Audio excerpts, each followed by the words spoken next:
প্রধানমন্ত্রী একটা প্রধানমন্ত্রীর হাত থেকে মুক্তি পেয়েছি বলে নাম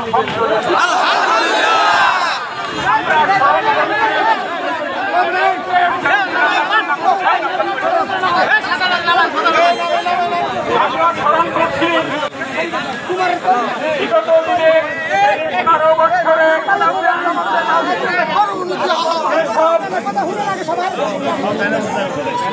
জনগণ আহত হয়েছে, নিহত হয়েছে। আমরা স্মরণ করছি তাদেরকে, যাদের রক্তের বিনিময় ক্রাউন আজ দেশ থেকে পালিয়ে গিয়েছে।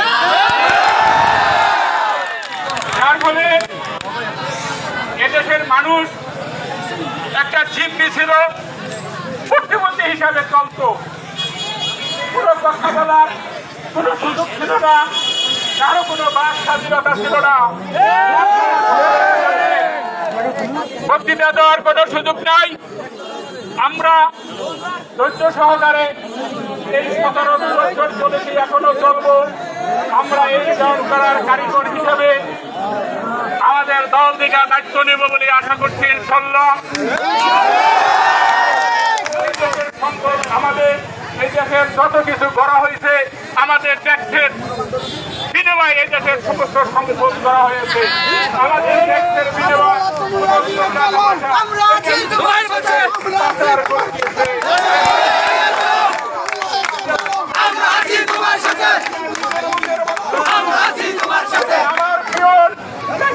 টাকার মালিক নিজেই স্বীকার করবে যে তারা দুর্নীতিবাদ বিদায় করে দিয়েছে ইনশাআল্লাহ। আপনারা সকলে ঐক্যবদ্ধ হয়ে থাকবেন। আপনাদের মাত্র তারিখে আসার মতো সময়ের ব্যাপার, আসলেই আমাদের সমস্ত ফয়সালা ইনশাআল্লাহ হয়ে যাবে। এই দেশের জনগণ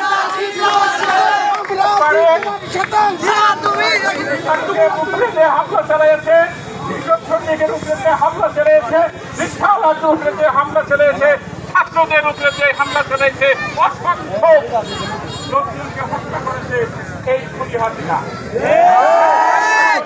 আল্লাহর তরফ থেকে এই খুনি হাসিনা বিদায় নিয়ে যেতে হচ্ছে ইনশাআল্লাহ।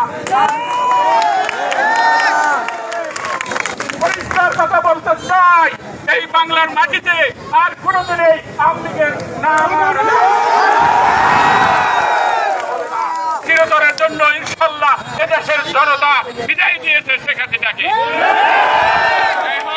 এখন আমাদের বিরোধী দিতে হবে, কাজ আছে।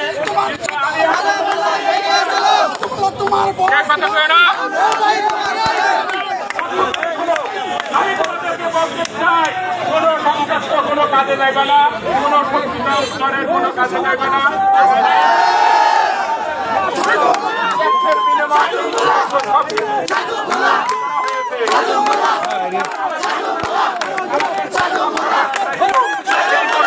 আমাদেরই থাকবে, আমাদেরই রক্ষা করার দায়িত্ব।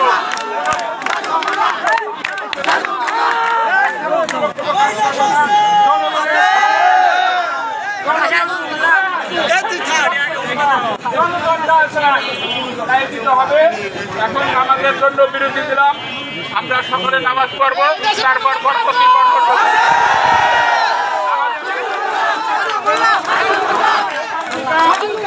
পাঁচজন যাবো, 5 জন থেকে আমরা 6 জন যাবো, নামাজের পরে থেকে 5 জন, 5 জন থেকে 6 জন যাবো।